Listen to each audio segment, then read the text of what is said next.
Hi you guys, Miss Laura here. Today we're going to read the last chapter in Beezus and Ramona, and it is Beezus' birthday.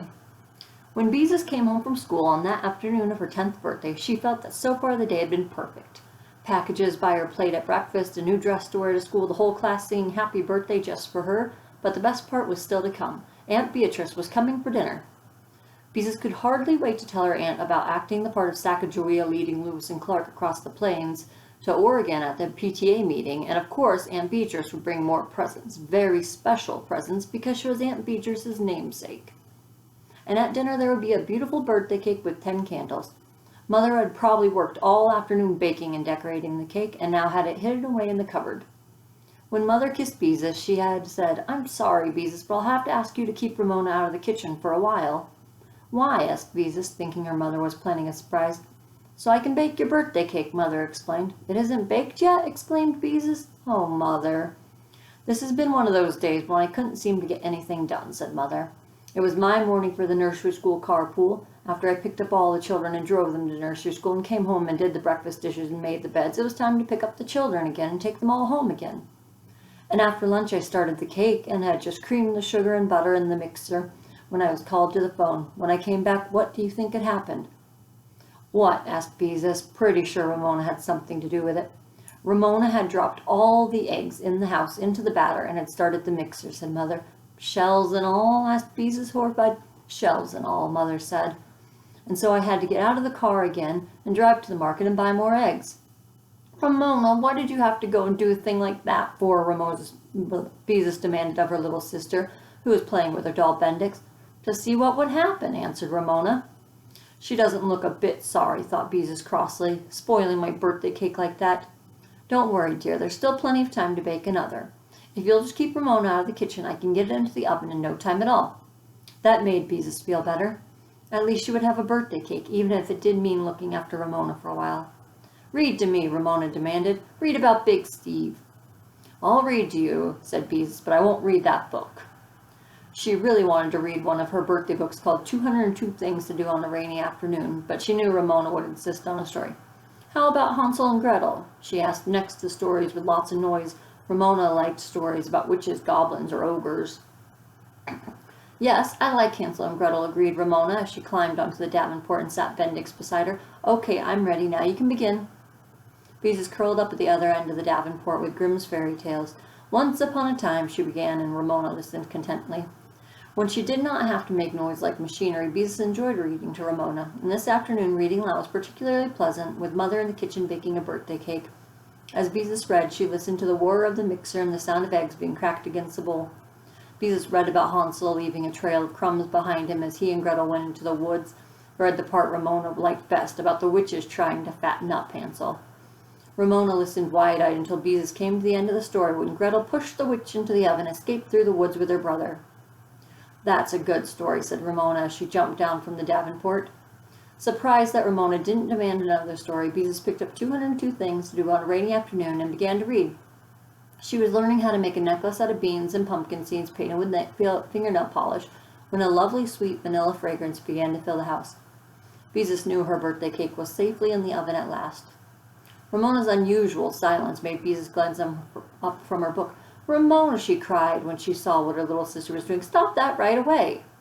Ramona was busy pulling graham cracker crumbs out of the pockets of her overalls and sprinkling them across the rug. "I'm Hansel, leaving a trail of crumbs through the wood," she said, digging more crumbs out of her pocket. "My father is a poor woodcutter." "Oh, Ramona," said Beezus, but she had to giggle at the picture of the father as a poor woodcutter. Ramona sprinkled more crumbs on the rug, and Beezus knew she had to do something about it. "Why don't you pretend you're Gretel?" she suggested, because Gretel would not leave crumbs on the rug. "Okay," agreed Ramona. That was easy, thought Beezus, and she went on reading about making a complete set of doll furniture out of old milk cartons. How good her birthday cake smelled. She hoped Mother would remember she had asked for pink frosting. She heard the oven door open and close. Mother must be peeking into the oven to see how my cake is coming along, she thought.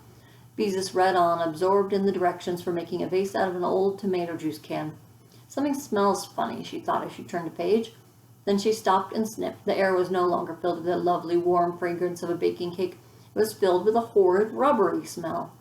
"That's funny," thought Beezus. "I wonder what it can be." She sniffed again. Maybe somebody was burning trash outside and the smell was coming in through the window.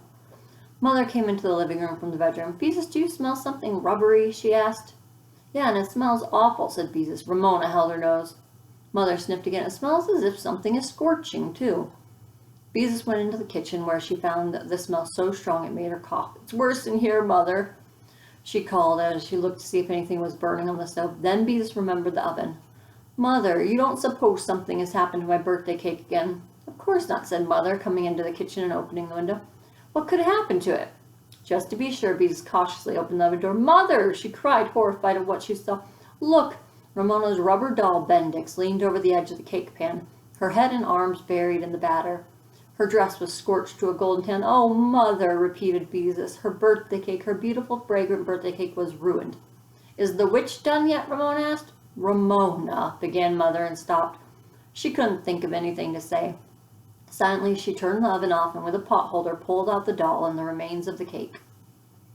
Ramona Geraldine Quimby, said Beezus angrily, you're just awful. That's what you are, just plain awful, spoiling your own sister's birthday cake. Well, you told me to pretend I was Gretel, protested Ramona, and Gretel pushed the witch into the oven.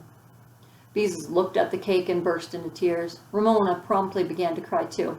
This made Beezus even angrier. You stop crying, she ordered Ramona furiously. It's my birthday cake, and I'm the one that's supposed to be crying.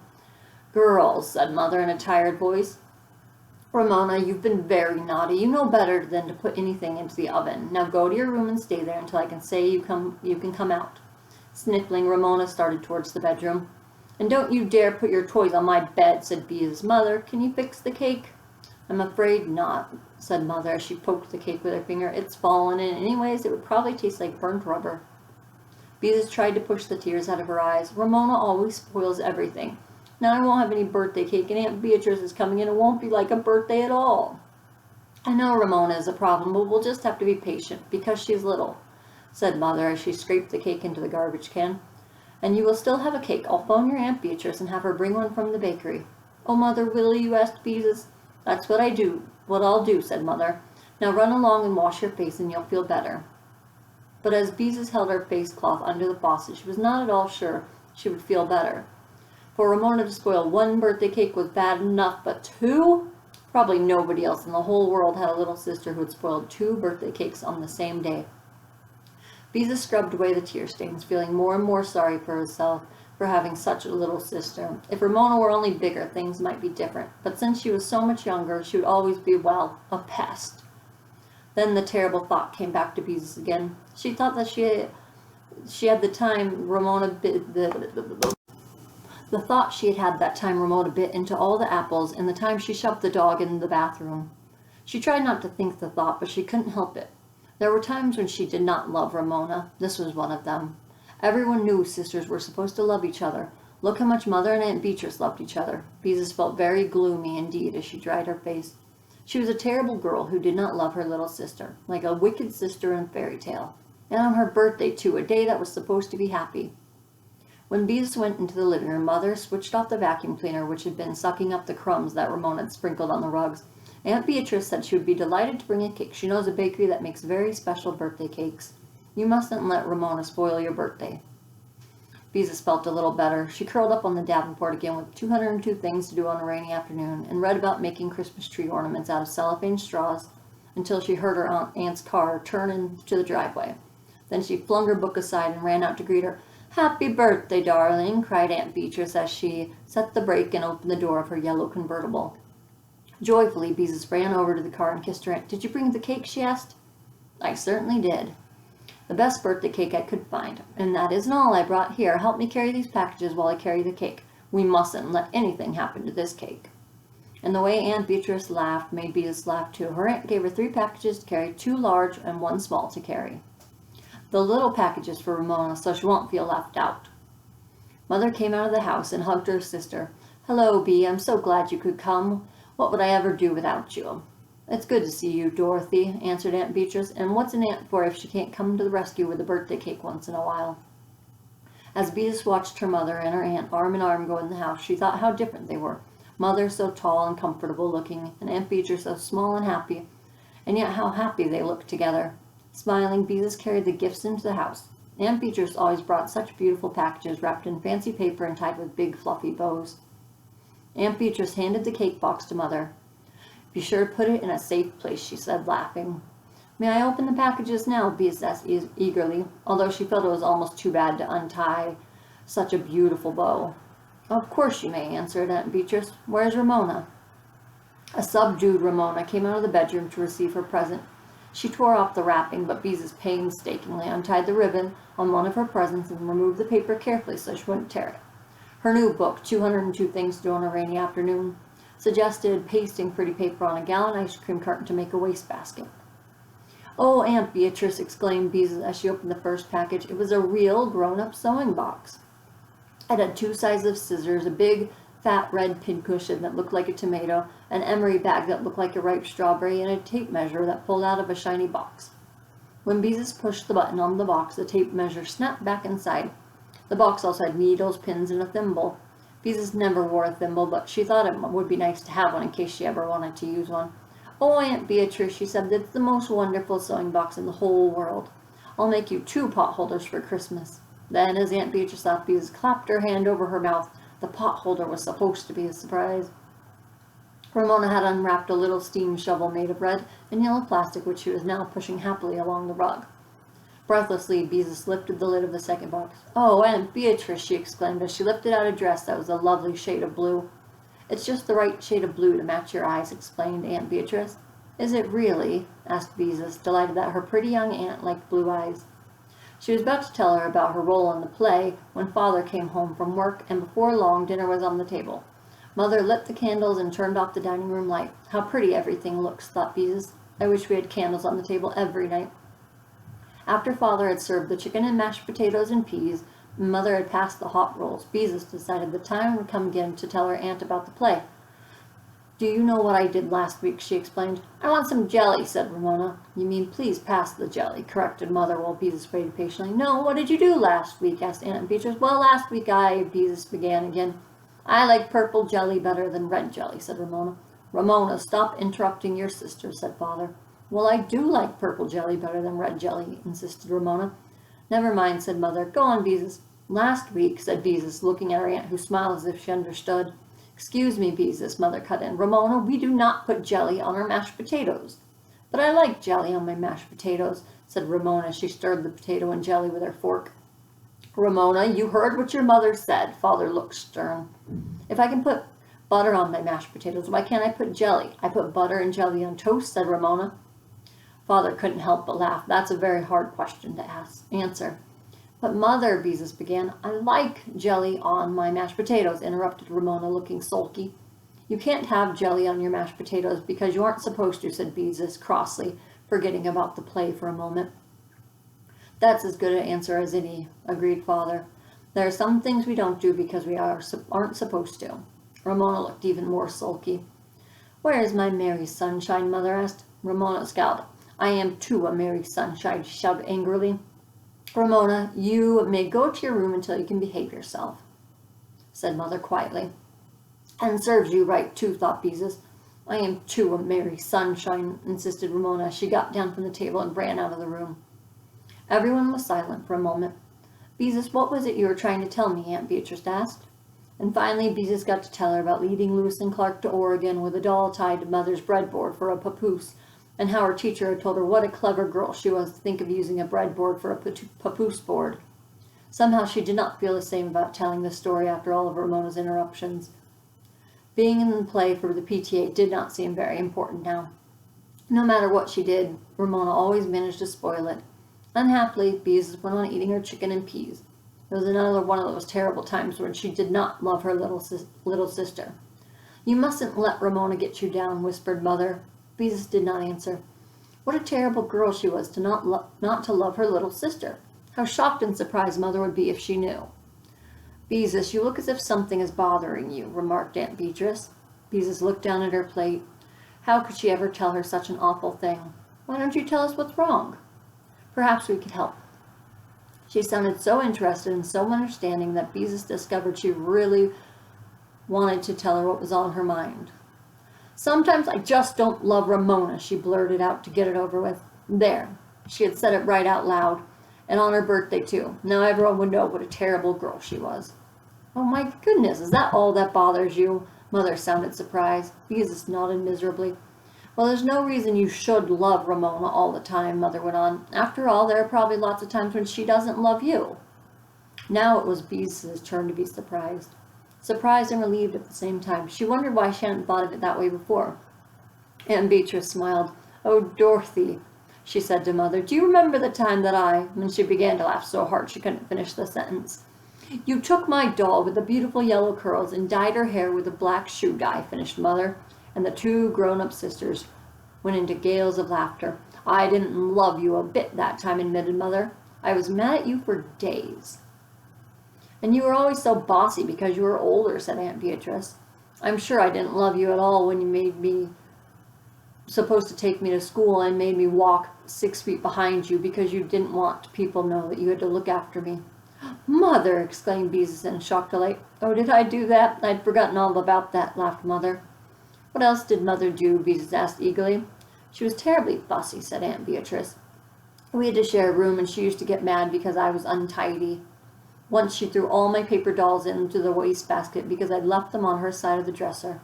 That was another time we didn't love each other. Fascinated, Beezus hoped this interesting conversation would continue. Imagine Mother and Aunt Beatrice quarreling. Oh, but the worst thing of all, said Mother, remember? Oh, I'll never forget, explained Aunt Beatrice as if she knew what Mother was talking about. Wasn't I awful? Perfectly terrible, agreed Mother, wiping her eyes because she was laughing so hard. What happened? Begged Beezus, who could not wait to find out what the dreadful thing Aunt Beatrice had done when she was a little girl. Mother, tell me what happened. It all began when the girls began to take autograph albums to school, began Mother, and then went off into another fit of laughter. Oh, Beatrice, you tell it. Of course, I wanted an autograph album too, continued Aunt Beatrice. Beezus nodded because she too had an autograph album. Well, your mother, who was always very sensible, saved her allowance and bought a beautiful album with red cover stamped in gold. How I envied her. As soon as your Aunt Beatrice got her allowance, she would always run right over to the school store and spent it all, added Mother. Yes, and on the most awful stuff, she said. Licorice whips, pencils that were square instead of round, and I don't know what all. Yes, but what about the autograph album? Beezus asked. Well, I'm almost ashamed to tell it, said Aunt Beatrice. Oh, go on, urged Mother, it's priceless. Well, when I saw your mother with the brand new autograph album that she'd bought because she was so sensible, I was annoyed because I wanted one too and I hadn't saved my allowance. And then she asked me if I'd like to sign my name in it. It was my night to set the table, added Mother. I never should have left her alone with the book. But what happened? Beezus could hardly wait to find out. I sat down at the desk and picked up a pen, planning to write on the last page. By hook or by crook, I'll be the last in your book, said Aunt Beatrice. Oh, did people write that in those days too? Beezus was surprised because she thought this was something very new to write in an autograph album. But I didn't just write it, continued Aunt Beatrice. I just sat there wishing I had an autograph album, and then I took the pen out and wrote my name on every single page in the book. Aunt Beatrice, you didn't. Not in Mother's brand new autograph album. Beezus was horrified and delighted at the same time. What a terrible thing to do. She certainly did, said Mother, and not just plain Beatrice Hoswell either. She wrote Beatrice Ann Hoswell, Miss B. Hoswell, B.A. Hoswell, Esquire, and anything she could think of. When she couldn't think of any more ways to write her name, she started all over again. Oh, Aunt Beatrice, how perfectly awful, exclaimed Beezus with a touch of admiration in her voice. Yes, wasn't it, agreed Aunt Beatrice. I don't know what got into me. And what did Mother do? Inquired Beezus, eager for the whole story. We had a dreadful fight, and I got into big trouble, said Aunt Beatrice. Your mother didn't love me one little bit for a long, long time, and I wouldn't admit it, but I felt terrible because I'd spoiled her autograph album. Fortunately, Christmas came along about that time. We were both given albums, and that put an end to the whole fuss. Why, thought Beezus, Aunt Beatrice used to be every bit as awful as Ramona, and yet look how nice she is now. Beezus could scarcely believe it, and now Mother and Aunt Beatrice, who had quarreled when they were girls, loved each other and thought the things they had done were funny. They actually laughed about it. Well, maybe when she was a grown-up, she would think it was funny that Ramona had put eggshells in her one birthday cake and baked her rubber doll of another. Maybe she wouldn't think Ramona was so exacerbating after all. Maybe that was just the way things were with sisters. A lovely feeling of relief came over Beezus. What if she didn't love Ramona all the time? Didn't matter at all. She was just like any other sister. Mother, whispered Beezus, happier than she'd felt in a long time, I hope Ramona comes back before we have my birthday cake. Don't worry, said Mother, smiling. I'm sure she wouldn't miss it for anything. And sure enough, in a few minutes, Ramona appeared from the bedroom and took her place at the table. I can behave myself now, she said. It's about time, observed Father. Beezus watched Ramona eating her cold mashed potatoes and jelly and thought how much easier things would be now that she could look at her sister when she was exasperating and think, ha, Ramona, this is one of those times when I don't have to love you. Girls with birthdays don't have to help clear the table, said Mother, beginning to carry out the dishes. Beezus waited expectantly for the most important moment of her day. She heard her mother take the cake out of its box and strike a match to light the candles. Oh, she breathed happily when Mother appeared in the doorway with the cake in her hands. It was the most beautiful cake she'd ever seen. Pink with a wreath of white roses made of icing and 10 pink candles that threw a soft glowing light on Mother's face. Happy birthday to you, sang Mother and Father and Aunt Beatrice and Ramona. Happy birthday, dear Beezus. Happy birthday to you. Make a wish, said Father. Beezus paused a minute. Then she closed her eyes and thought, I wish all my birthdays could turn out to be as wonderful as this one finally did. She opened her eyes and blew as hard as she could. Your wish is granted, cried Aunt Beatrice, smiling across the 10 smoking candles. Happy birthday, dear Beezus. Happy birthday to you, sang Ramona at the top of her voice. All right, Ramona, said Mother with a touch of exacerbation in her voice. Once is enough. But at that moment, Beezus did not think her little sister was exacerbating at all. The end. I hope you really enjoyed reading Beezus and Ramona with me. Bye, everybody.